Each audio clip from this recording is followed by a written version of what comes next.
tu es satisfait. Tu as vu le match de ce soir, tu es heureux. Tu penses qu'avec les moyens que tu as sur la saison, tu as atteint tu as fait ce que tu pouvais faire de mieux. C'est-à-dire que tu peux pas passer un palier supplémentaire, tu es au taquet de ce que tu peux faire et c'est bien.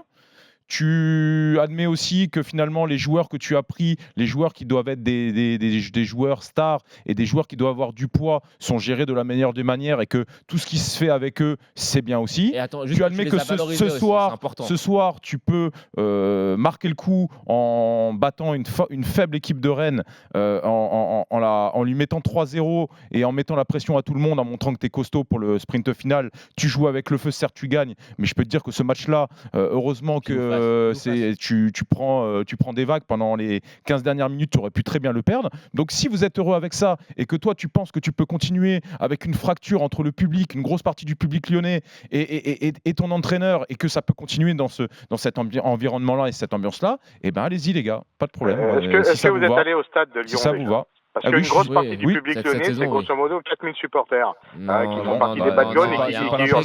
C'est pas l'impression que je vais ajouter un truc par rapport à ce que Ludo, ce qu'a dit Ludo, il a été très complet. C'est moi ce qui me semble être le plus grave, la plus grande limite de Bruno Genesio, c'est que Lyon a quand même fait des investissements sur des joueurs à fort potentiel, des investissements d'une certaine somme. Je pense à Traoré, à Depay que vous avez quand même payé cher. Et l'entraîneur était censé, enfin ces joueurs étaient censés être valorisés pour faire des belles feuilles sur le marché des transferts. Mais c'est ça le coaching aussi, c'est de savoir jouer des joueurs-là. Enfin, je pense que Depay et Traoré le coaching, c'est savoir gérer aussi des joueurs de caractère. Aussi, si tu veux prendre que des bénis oui, tu vas jamais. Enfin, des joueurs, les talentueux, ceux qui te font basculer un match, oui, c'est des joueurs de caractère. Et tu peux pas. Ils sont gérés correctement ces joueurs-là ? J'en suis pas d'accord. Après cette élimination-là, je pense qu'il aurait dû démissionner. Comme Emery aurait dûu démissionner après l'humiliation face au FC Barcelone, mais bon, on sait que ça se passe pas comme ça, c'est dans un monde idéal. Tu voulais carrément qu'il démissionne. Après, je pense, par fierté, bon. Après, il a des circonstances atténuantes. Alors je sais que c'est vraiment un sujet qui fait polémique, mais on sait du moins sans jugement de valeur que ça n'a pas bien marché avec le directeur sportif, qu'il n'a pas forcément eu les joueurs qu'il souhaitait avoir, notamment durant la période de mercato d'hiver, et qu'il s'est retrouvé à devoir bricoler et avoir des gros trous dans l'équipe. Il a été privé de ses deux atouts offensifs numéro 1, parce que même si Mbappé est étincelant, je pense que les deux meilleurs joueurs offensifs du Paris Saint-Germain sont Neymar et Edinson Cavani. Là, il ne les avait pas. Les deux vont faire quasiment, même pas une demi-saison chacun.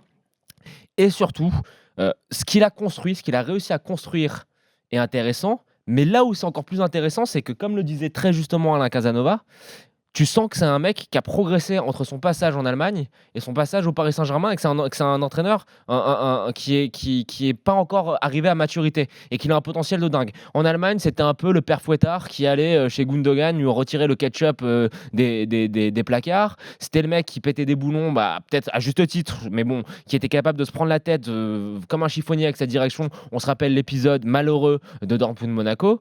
On se rappelle aussi que quand il est arrivé cet été, ça n'avait pas forcément bien commencé, qu'il avait été en boîte de nuit, qu'il commençait à un peu fliquer ses joueurs, mais au final tu vois que le mec a réussi à évoluer, et je pense que c'est un coup sur l'avenir. Le seul truc qui me gêne un peu, c'est que j'ai pas envie qu'il continue à travailler comme ça en vase clos, parce que quand on voit le reportage, quand on voit le reportage de l'émission de Daniel, Transversal, qui passe chez nous chez Transversal, t'as quand même un mec qui est entraîneur des U19, qui est un mec important. Alors tu fais bien d'en parler. Sache que cette interview et les propos qu'il y a tenus, et Thiago dit ça a mis le boxon au sein du Paris Saint-Germain. J'ai aucune relation avec lui. J'aimerais bien en avoir déjà pour échanger au niveau de qui on fait monter, éventuellement sans passer par la case CFA, pour offrir une chance, ne serait-ce que pour les voir à l'entraînement et tout ça, dans la continuité de travail du Paris Saint-Germain. Ça doit aussi venir de là. Il doit y avoir aussi une vision sur les U19 qui jouent, il l'a dit, des compétitions importantes. Il doit s'améliorer aussi. On doit déjà préparer le PSG de demain.